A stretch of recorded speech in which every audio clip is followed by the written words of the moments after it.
Me quedé helado. No por lo que vi, sino porque ese hombre no debería estar en mi salón. Eran las 6:15 de la tarde de un martes cualquiera. Yo llegaba a casa antes de tiempo por un corte de luz en la oficina, pensando en darme una ducha y tirarme un rato en el sofá. Y cuando abrí la puerta del piso, ahí estaba, un desconocido, plantado de pie en medio del salón, como si fuese su casa. Lo primero que pensé fue que era un ladrón. Lo segundo, que estaba muerto si se movía. Pero no se movió. Y no tenía pinta de ladrón. Llevaba una camisa blanca, bien planchada, y un chaquetón colgado del brazo. Un tío normal, con cara de no saber muy bien si correr o quedarse. ¿Tú quién coño eres? Le solté, aún sin entrar del todo. Y entonces escuché su voz. Tranquila. Demasiado tranquila. Pensé que no volverías hasta más tarde. Ni se presentó. Ni se disculpó. Ni intentó inventarse una historia. Solo dijo eso. Como si ya supiera quién era yo, y como si lo que estaba haciendo tuviera sentido. A los 3 segundos apareció Clara desde el pasillo, con una cara que no voy a olvidar nunca. No fue miedo. Fue culpa. Y vergüenza. Como si hubiera planeado todo y justo le hubiese fallado el calendario. Y entonces lo entendí. Todo. De golpe. ¿En serio? Fue lo único que pude decir. Mi voz sonaba como si hablara otro. Ni grité ni lloré. Solo estaba en shock, intentando procesar que mi mujer, la madre de mi hijo, había metido a otro hombre en mi casa, y que justo ese día, por pura casualidad, llegué antes. Clara intentó hablar, pero la corté con la mano. Ni siquiera la miré. Tenía los ojos clavados en él, que ya había dejado el chaquetón sobre el sofá como si aquello fuera una quedada de amigos. Coge tus cosas y lárgate, le dije sin levantar la voz. El tipo dudó. Se giró hacia ella, buscando una especie de permiso, y eso me jodió más todavía. Como si ella tuviera que darle instrucciones dentro de mi casa. Mi puta casa. Que te vayas, joder. Estallé. Y entonces sí, el cabrón se movió. Ni me miró al salir. Agarró el abrigo, bajó la cabeza, y se esfumó por la puerta como si lo hubieran pillado robando. Clara se quedó allí, de pie, con las manos temblando. No es lo que parece, dijo, como si eso sirviera de algo. Me reí. Pero no de verdad. Fue esa risa seca que te sale cuando estás a punto de explotar o de llorar, y no sabes cuál de las dos opciones te haría parecer menos imbécil. ¿Y qué es entonces? ¿Era una entrevista de trabajo en ropa interior? Porque sí. Llevaba una bata. Esa bata blanca que siempre se ponía después de ducharse. La que, hasta ese día, solo yo había visto abierta. Y debajo, solo las piernas. Me senté en la silla de la cocina. Ni podía mirarla. Sentía que me iba a vomitar la rabia encima. ¿Desde cuándo? Pregunté sin mirarla. Ella no respondió. Caminó hacia la habitación, cerró la puerta. Como si con eso pudiera borrar lo que acababa de pasar.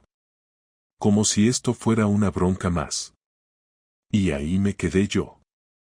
Sentado. Con el abrigo aún puesto, las llaves en la mano, y la sensación de que mi vida se había roto en tiempo real, como si fuera una película que alguien puso en pausa justo antes del desastre. Y eso fue solo el principio. Esa noche no cené. Tampoco dije una palabra más. Me encerré en la habitación de Nico, que estaba en casa de mi madre por suerte, y me tumbé en su cama sin quitarme la ropa. Me quedé allí, mirando el techo, con la mandíbula tensa y la cabeza a punto de explotar. A través de la pared se oía a Clara caminar de un lado a otro del dormitorio como una rata atrapada, moviendo cosas sin sentido, como si hacer ruido fuera su manera de fingir que no había pasado nada. No intentó hablarme. No tocó la puerta. Solo escuché el agua de la ducha más tarde, durante demasiado tiempo, y después el silencio. A mí me daba igual si lloraba o no. No quería su versión, no quería sus excusas. Lo único que quería era entender en qué momento dejó de respetarme tanto como para meter a otro en la casa que pagamos juntos, en el sofá donde se dormía Nico viendo dibujos, en el piso donde pensábamos en irnos de vacaciones en verano. Esa imagen, la del tipo allí parado como si fuera su sitio, no se me quitaba de la cabeza. Me sentía como un imbécil, no solo por lo que acababa de ver, sino porque algo dentro de mí sabía que esto no había empezado ese día. Ni esa semana. Aquello venía de antes, y yo había preferido hacerme el ciego. Al día siguiente, salí temprano sin decir nada. No dormí ni media hora. Solo esperé a que amaneciera para coger el coche y dar vueltas por la ciudad, sin destino. Me fui al bar de Iván, mi amigo de siempre, y le pedí un café como si fuera un martes cualquiera. Me miró raro, notó algo en mi cara, pero no dijo nada. Y agradecí que no lo hiciera. No estaba listo para contarle a nadie que acababa de pillar a un tío en mi casa. No porque me diera vergüenza, sino porque no quería repetirlo. No quería que eso saliera de mi boca porque significaba aceptarlo como real. Lo que sí hice fue empezar a tirar del hilo. Y eso lo hice sin prisa, como quien desarma una bomba. Esa misma tarde, me pasé por el instituto donde trabajaba Clara. Nunca lo había hecho antes, pero sabía que salían a las 2. Me quedé en el coche, a unos metros, observando. A las 2:10 la vi salir, sola, con paso rápido, mirando el móvil. Caminó hasta el tranvía y se subió. No vi a nadie raro. No pasó nada extraño. Pero al día siguiente hice lo mismo. Y al siguiente. Y el cuarto día, ahí estaba él. El tipo del salón. Esperándola en la esquina. No se besaron, ni se abrazaron, pero se fueron caminando juntos, muy pegados, hablando bajito. No parecían nerviosos, no había prisa. Era rutina. Ese fue el momento en que se me cayó el poco suelo que me quedaba bajo los pies. Ya no era solo una traición de una noche, no era un calentón, ni un error puntual. Era una historia paralela, una segunda vida. Yo me levantaba temprano, llevaba a Nico al cole, me iba a trabajar, hacía la compra, arreglaba las cosas de la casa, y mientras tanto ella tenía un tío que la esperaba a la salida del trabajo. Me había convertido en el portero de su doble vida. Y lo peor es que todo seguía igual. No hubo confesión, ni conversación. Solo silencio. Clara fingía que yo no había visto nada, que esa escena en el salón no había sucedido. Cocinaba, ponía la lavadora, sonreía a ratos.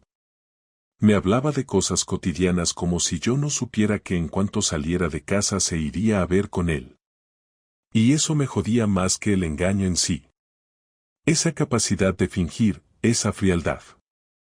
Me sentía en una obra de teatro cutre, atrapado en un papel que no había elegido. Una noche, sin decir nada, le pedí que se sentara en la mesa de la cocina. Cerré la puerta y apagué la televisión. Me miró como si no esperara que hablara nunca más, como si le molestara que rompiera el guión de nuestra farsa. Le pregunté directamente si seguía viéndose con él. No dio rodeos. Me dijo que sí. Así. Con calma. Como si le preguntara si aún iba al gimnasio. No me pidió perdón. No dijo que fue un error. Me dijo que no sabía cómo explicarlo, que no era culpa mía, que ella llevaba tiempo sintiéndose apagada, que no me quería mal, pero que se sentía viva con él. Lo soltó así, como si me estuviera haciendo un favor por ser honesta ahora, después de meses de mentiras. Me quedé callado unos segundos. Le pregunté si pensaba dejarlo. Me dijo que no lo sabía. Le pregunté si lo amaba. Me dijo que no lo sabía. Le pregunté si me amaba a mí. Me dijo lo mismo. No sabía nada. Solo sabía que con él se sentía distinta. Yo le respondí que eso me bastaba. Que ya no hacía falta nada más. Me levanté, cogí mis llaves, y salí a la calle. No lloré. Caminé. Solo caminé durante 2 horas por el barrio, respirando esa rabia que no encontraba salida. No podía pegarle, no podía gritarle, no podía hacer nada que tuviera sentido, porque dentro de mí aún tenía a Nico, y eso me ataba como un grillete. Esa noche dormí en el coche. A la mañana siguiente, volví como si nada. Me duché, preparé el desayuno para Nico, lo llevé al cole. Clara me miraba como si estuviera viendo a un loco. Y en parte lo era. Porque ya no era yo. No del todo. Algo se había roto en mí, y no sabía si se iba a arreglar. Pero también algo se estaba armando.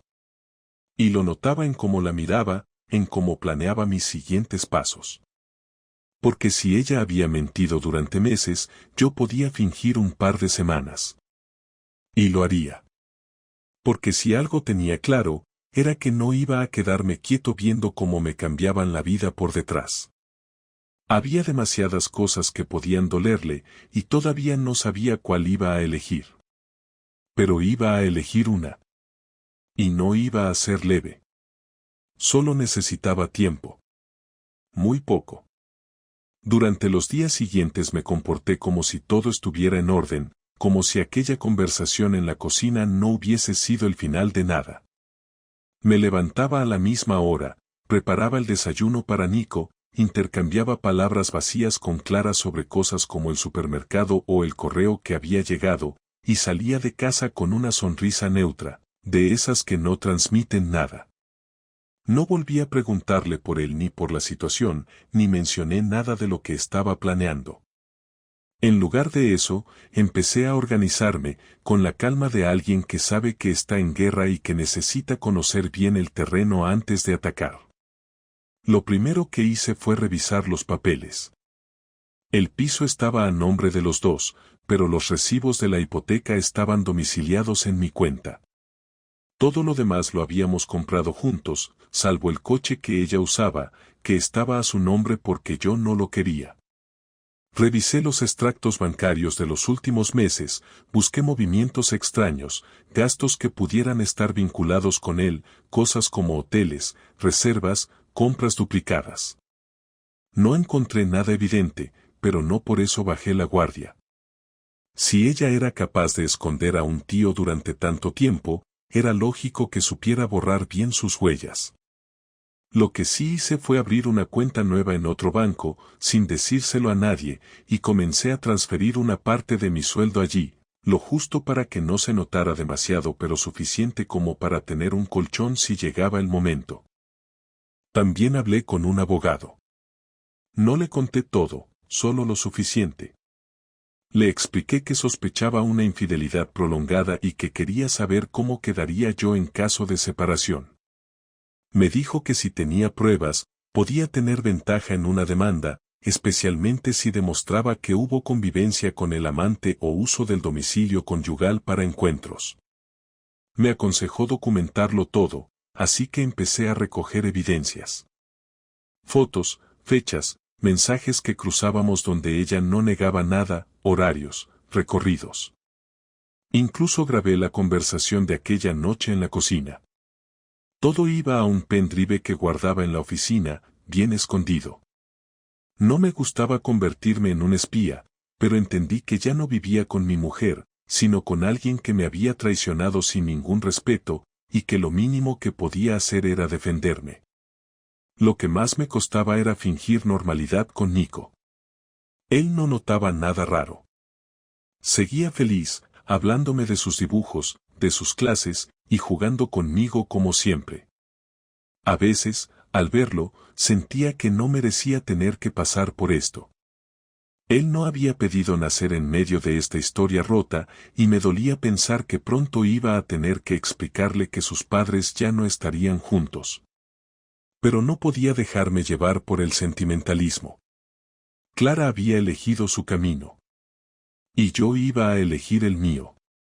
Una tarde volví temprano del trabajo sin avisar, entré sin hacer ruido y encontré el salón vacío. Escuché voces en la habitación, una risa ahogada, pasos. No quise entrar. No quise ver más. Solo me quedé en el pasillo unos segundos y salí de nuevo. Me senté en el coche, cerré los ojos, y supe que había tomado la decisión correcta. No iba a seguir viviendo así. Pero tampoco me iba a ir como un perdedor. No me iba a marchar con las manos vacías. Iba a dejarle claro que no solo se había equivocado al engañarme, sino que se había equivocado de persona. Esa noche, cuando ella salió de la ducha y se puso su pijama como si todo siguiera igual, le pedí que se sentara otra vez. No había tensión en mi voz. Ni rabia. Le hablé como quien expone un informe. Le dije que sabía que seguía con él, que no lo había dejado, que lo metía en mi casa mientras yo no estaba, que no me tomara por idiota porque no lo era. Le dije que había consultado con un abogado, que estaba preparando todo, que no iba a tolerar un segundo más esa situación. Ella no me interrumpió. No lloró. No gritó. Solo me escuchó. Y cuando terminé, dijo lo más cobarde que alguien puede decir, no quería hacerte daño. Le respondí que lo había hecho igual, y que ahora era mi turno. Le pedí que durmiera en el sofá. Esa fue mi primera acción visible. La segunda fue cambiar las claves del wifi, cancelar la tarjeta adicional de mi cuenta y retirar mis cosas importantes del piso sin que lo notara. Empecé a actuar como si ya no viviéramos juntos, como si compartiéramos espacio pero no vida. Y eso, en cierto modo, era verdad. Una mañana de sábado, fingí salir a correr. En realidad, me fui a encontrar con un tipo que había contratado para seguirlos. Un conocido de un amigo, alguien que sabía moverse sin llamar la atención. Me entregó unas fotos, fechas, lugares. Los había seguido durante una semana. Había pruebas de que se veían en horario laboral, de que entraban juntos en su coche, de que lo acompañaba hasta su casa. Todo documentado. Esa información me dio lo que necesitaba. Con eso, el abogado me dijo que podía forzar la separación con condiciones favorables y además dejar constancia de la infidelidad. Lo único que me pidió fue que no hiciera nada impulsivo, que no reaccionara sin cabeza. Pero yo ya lo tenía todo planeado. El siguiente paso fue hablar con mis padres. Les conté todo, sin adornos. Se quedaron en shock, pero me apoyaron. Les pedí que no dijeran nada a nadie, ni siquiera a Nico. Les expliqué que en breve me iría unos días con él, que necesitaba espacio. Ellos se ofrecieron a cuidarlo, pero preferí llevármelo a un pequeño viaje. Solo él y yo. Unos días en el campo, en casa de mi primo, que tiene una casa rural en Teruel. Quería alejarlo del ambiente antes de soltar la bomba. Y Clara, como ya estaba en esa fase de frialdad donde todo le daba igual, aceptó sin poner pegas. Ese fue su error. A los 3 días de estar fuera, le envié un mensaje. Le dije que cuando volviéramos, iría directamente a casa de mis padres con Nico, que no pensaba volver a dormir allí, que el lunes tenía cita con el abogado y que iba a iniciar el proceso. Le dije que ya no teníamos nada que hablar, que si quería negociar, que lo hiciera a través de su abogado. No contestó. No llamó. No lloró. Solo dejó pasar las horas. Me sorprendió que no hiciera ningún intento de frenar nada, pero supongo que ya lo había decidido todo mucho antes. Al fin y al cabo, ella fue quien rompió lo que teníamos. Yo solo estoy recogiendo los restos de mi dignidad. Cuando volví del viaje con Nico, lo primero que hice fue llevarlo directamente al piso de mis padres, como había avisado.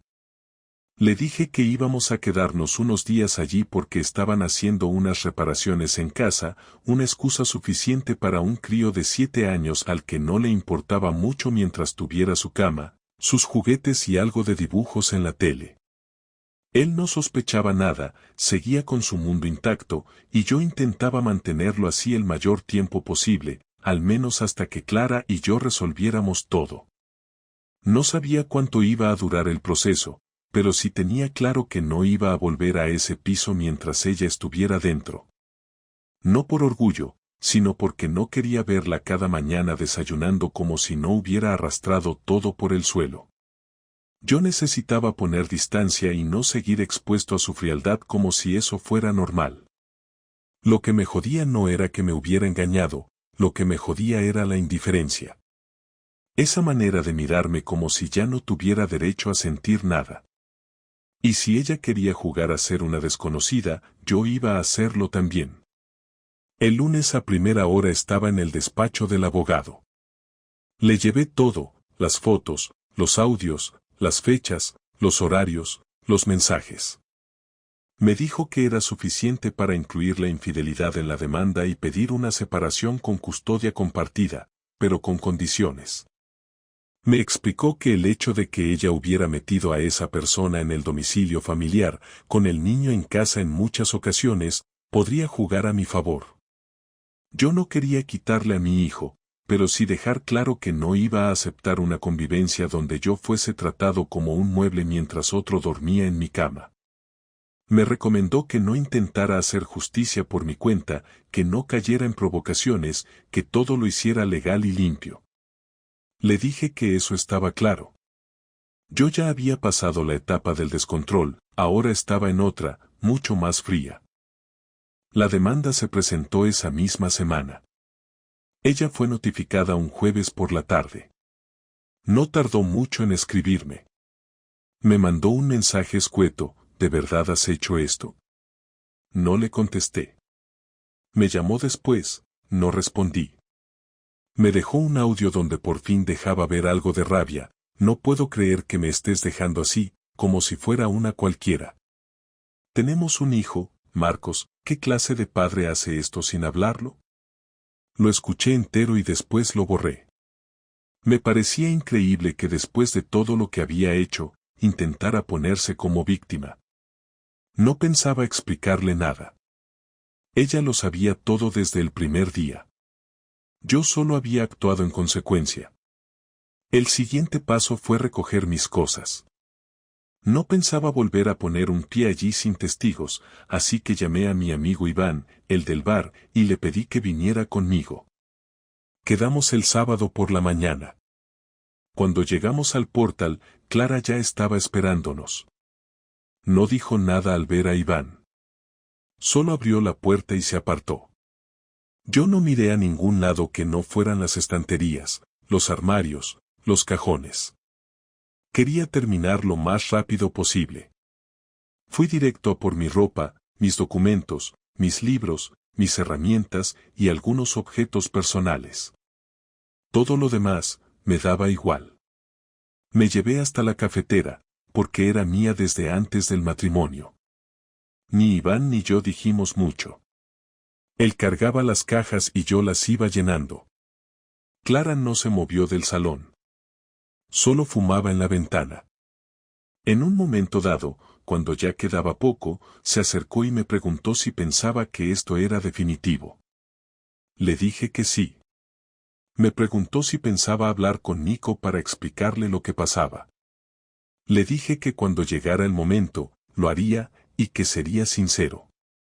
No buscaba culpabilizarla, pero tampoco iba a inventar una historia edulcorada para que ella quedara como madre ejemplar mientras yo era el que se marchaba.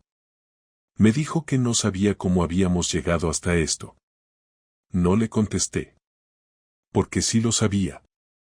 Lo sabíamos los dos. Durante las siguientes semanas, ella intentó mantener cierta comunicación conmigo. A veces me mandaba mensajes sobre Nico, otras veces sobre cosas de la casa, facturas, detalles técnicos. Yo contestaba lo justo. Me mantenía en ese punto en el que ya no había nada más que decir, solo temas prácticos. Nico seguía sin enterarse de nada, lo veía cada día, pasaba noches conmigo en casa de mis padres y otras en el piso con ella. Pero ya no quería que durara mucho más. El abogado me aconsejó solicitar una audiencia preliminar para fijar los términos del régimen de visitas y la división de bienes. Clara no puso objeción. Supongo que, en el fondo, ya había asumido que lo nuestro estaba muerto, aunque le costara aceptar la forma en que todo se le venía encima. Porque yo no era el tipo de hombre que lloraba, ni que rogaba, ni que gritaba. Era el tipo de hombre que, cuando se hartaba, se volvía completamente ajeno. Y eso le dolía más. En medio de todo esto, me llegó un mensaje de un número que no tenía guardado. Era él. El tipo. Me ponía, no quiero más problemas. No fue mi intención que todo terminara así. Ojalá podamos hablar algún día y cerrar esto sin odio. No sabía cómo había conseguido mi número, pero me dio igual. No le contesté. Ni siquiera por curiosidad. Ese hombre no existía para mí. Y si pensaba que podía darme lecciones de dignidad después de meterse en mi casa, estaba más perdido de lo que creía. Pasaron varias semanas hasta que llegó la primera vista. Clara fue sola. Yo también. No nos cruzamos palabra. El juez nos escuchó a ambos, revisó los documentos, y fijó una mediación obligatoria. Me esperaba esa parte. Nadie quiere sentencias duras con un niño de por medio. Pero lo que me sorprendió fue que Clara aceptara casi todo. No puso problemas con la custodia, ni con los horarios, ni con los bienes. Supongo que algo en ella se rompió también, aunque ya no me interesaba entenderlo. Yo solo quería que acabara. Que todo quedara por escrito y dejar de tener que fingir que alguna vez íbamos a poder hablar como personas civilizadas. Cuando salimos del juzgado, me llamó por mi nombre por primera vez en mucho tiempo. Me dijo que sentía que todo se hubiera convertido en esto. Le dije que no se convirtieron las cosas solas, que alguien las empujó. Me pidió que, cuando hablara con Nico, no la pusiera como la mala de la historia. Le prometí que le contaría la verdad sin adornos, pero sin odio. No por ella, sino por él. Porque no quería que creciera pensando que los errores no tienen consecuencias. Y porque, al final, lo único que quería de verdad era recuperar algo de la paz que me habían quitado durante tanto tiempo. La conversación final con Clara no fue planeada, ni se dio en un momento especial, ni bajo ninguna condición particular. Sucedió una tarde cualquiera, cuando fui a dejar a Nico de vuelta en su casa después de haber pasado el fin de semana conmigo. El niño ya estaba dormido en el coche cuando llegamos y preferí no despertarlo, así que lo subí en brazos hasta su cama. Clara abrió la puerta sin decir palabra, solo se apartó y esperó a que pasara. No hubo gestos, ni miradas largas, ni esa tensión que se notaba en los primeros días después del estallido. Solo había una especie de rutina apagada, como si ambos supiéramos que quedaba poco por sostener y que no había nada más que salvar. Una vez dejé al niño arropado, me detuve unos segundos junto a la puerta del cuarto. No porque quisiera quedarme, sino porque algo en mí pedía cerrar todo de una vez, sin dejar espacio para nuevas interpretaciones, sin margen para arrepentimientos mal gestionados. Ella estaba en la cocina, tomando un café. Me acerqué sin pedir permiso, y me senté enfrente. La miré directo a los ojos, no había odio, pero tampoco complicidad. Era como hablar con alguien a quien ya no conoces, pero con quien compartiste años enteros. Le pregunté si ahora que todo estaba hecho, se sentía más libre, si le había valido la pena haber elegido ese camino. Me respondió que no estaba segura de nada, que había actuado por impulso, por confusión, por ganas de escapar de una rutina que la asfixiaba, pero que tampoco encontraba ahora esa plenitud que pensaba que iba a llegar. Me dijo que él tampoco era lo que había imaginado, que una vez que la historia entre ellos dejó de ser secreta, perdió todo el encanto. Le respondí que me daba igual si estaba con él o con otro, que ya no era asunto mío, pero que me molestaba que ahora viniera con reflexiones que antes no se atrevió a tener. Me dijo que no lo entendía hasta que todo estalló, que nunca pensó que yo fuera capaz de llegar tan lejos con la separación, que creía que iba a aguantar. Le dije que su problema fue precisamente ese, pensar que yo iba a aguantar cualquier cosa solo por tener una familia funcional, como si no tuviera límites, como si todo lo que hiciera le fuera a salir gratis. Me miró sin decir nada, aguantando la respiración, como si le estuviera hablando en otro idioma. Entonces le pregunté si había algo más que necesitara decirme, si había algo pendiente, algo que quisiera aclarar antes de que cerráramos este capítulo para siempre. Me confesó que había empezado con él mucho antes de lo que yo imaginaba, que coincidieron en unas jornadas educativas fuera de Zaragoza y que allí empezó todo, que al principio solo hablaban, se desahogaban, se contaban cosas, y que fue creciendo poco a poco hasta cruzar el límite. Me dijo que sintió culpa, pero no la suficiente como para parar. Que le gustaba sentirse deseada, admirada, que con él se sentía diferente, viva. Le pregunté si alguna vez pensó en irse conmigo y no con él. Me dijo que no, que lo nuestro se había apagado hacía tiempo y que pensó que no había vuelta atrás. Le respondí que la diferencia entre nosotros fue que yo, aún apagado, nunca la humillé, ni la traicioné, ni la hice sentir como si no valiera nada. Le dije que lo que ella había hecho no era solo un error sentimental, era una falta de respeto continuada. Ella no contestó. Solo bajó la cabeza. Y ahí, en ese momento, supe que no hacía falta decir más. Todo estaba dicho.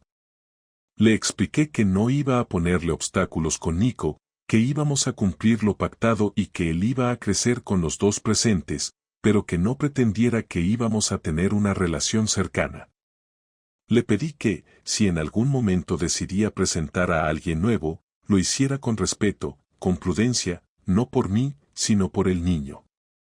Me prometió que sería cuidadosa. Le dije que eso esperaba. También le dejé claro que, a partir de ese día, cualquier cosa relacionada con la custodia o los gastos del niño la manejaríamos por escrito, sin llamadas, sin visitas innecesarias, sin escenas. Ella aceptó.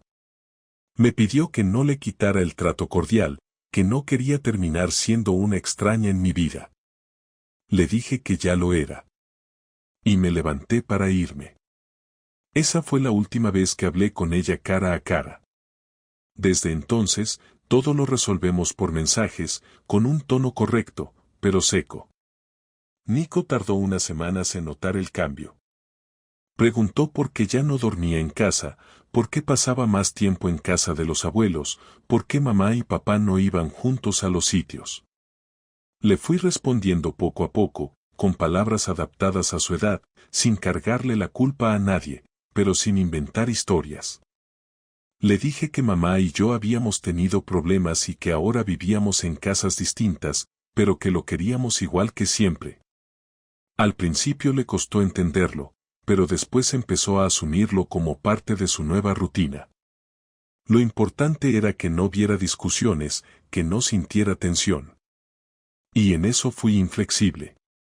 Cada vez que íbamos a intercambiar horarios o planes, me aseguraba de que todo estuviera por escrito, sin margen para confusiones.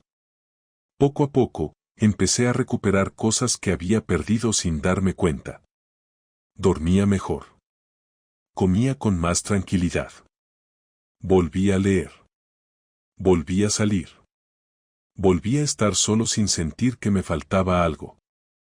La libertad, esa que tantos buscan como una solución mágica, para mí no fue una euforia, fue un silencio. Un silencio necesario. Dejé de revisar el pasado, dejé de imaginar escenarios diferentes. Empecé a entender que hay cosas que no tienen reparación, pero sí cierre.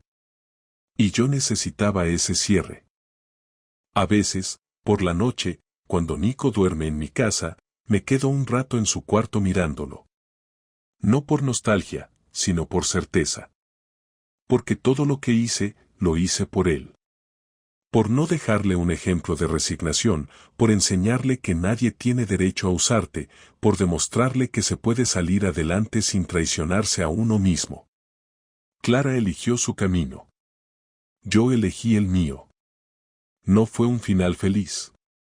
Pero fue un final limpio. Han pasado algunos meses desde que firmamos los papeles. No fue una escena tensa ni cargada de emociones. Clara llegó puntual, con la misma actitud que venía arrastrando desde que todo explotó.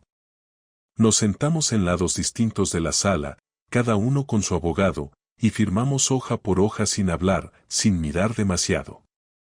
Cuando terminó el trámite, el funcionario nos dio copia de todo y nos deseó suerte.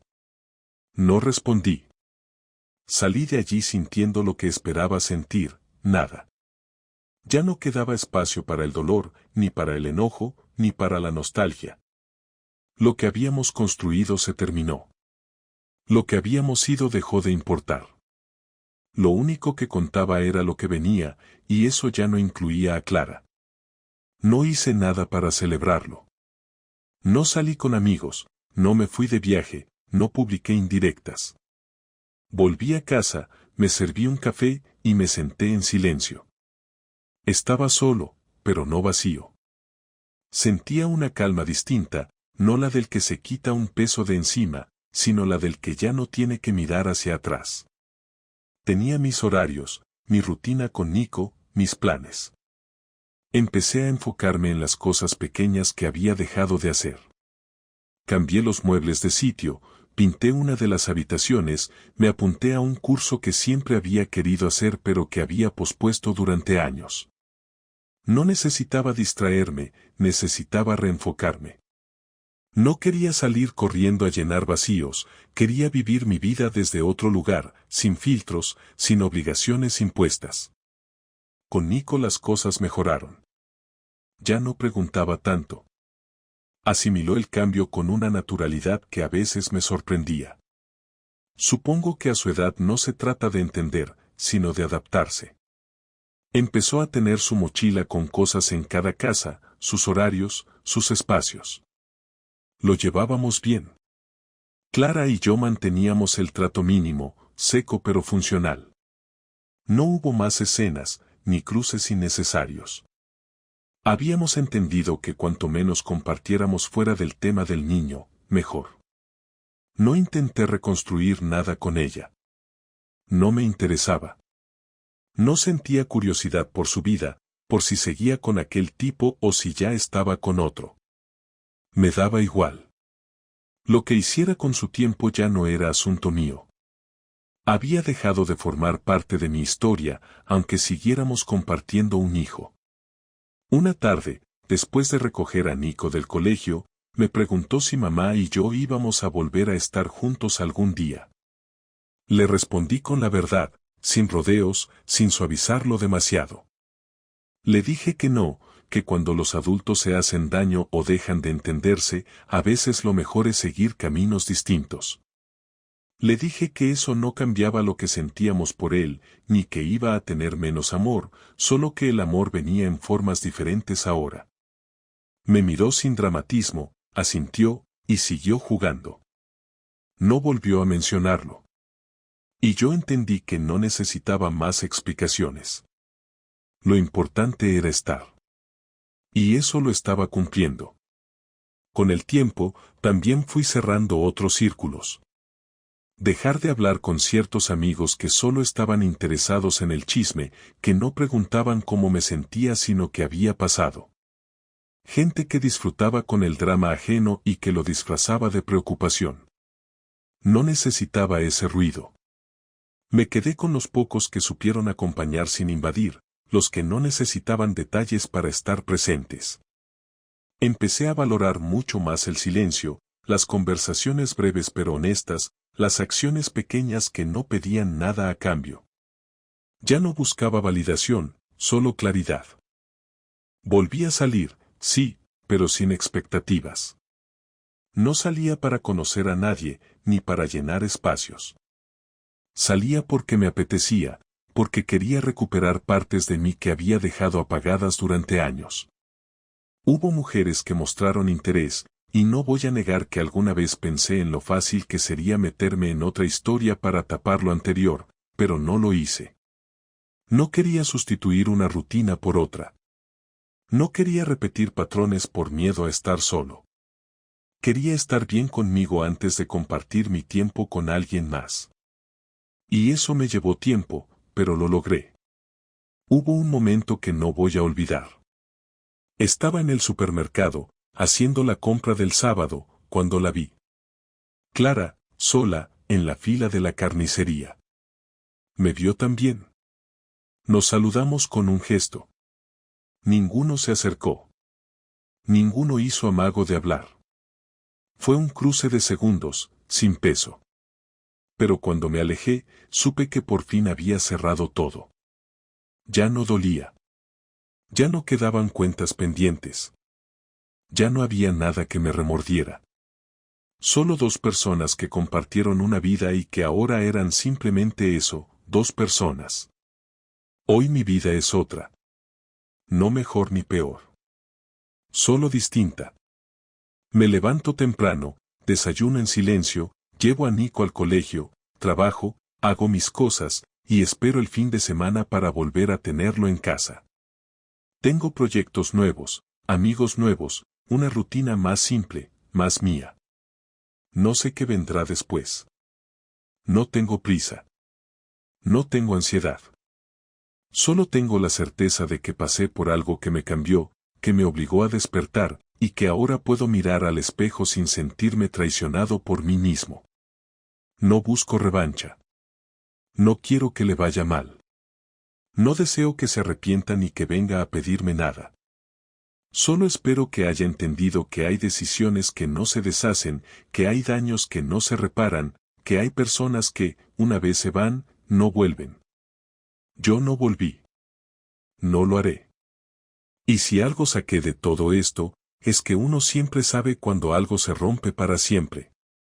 Lo importante es no quedarse ahí, recogiendo pedazos, esperando que todo encaje como antes. Lo importante es soltar, levantarse y caminar sin mirar atrás. Y eso hice.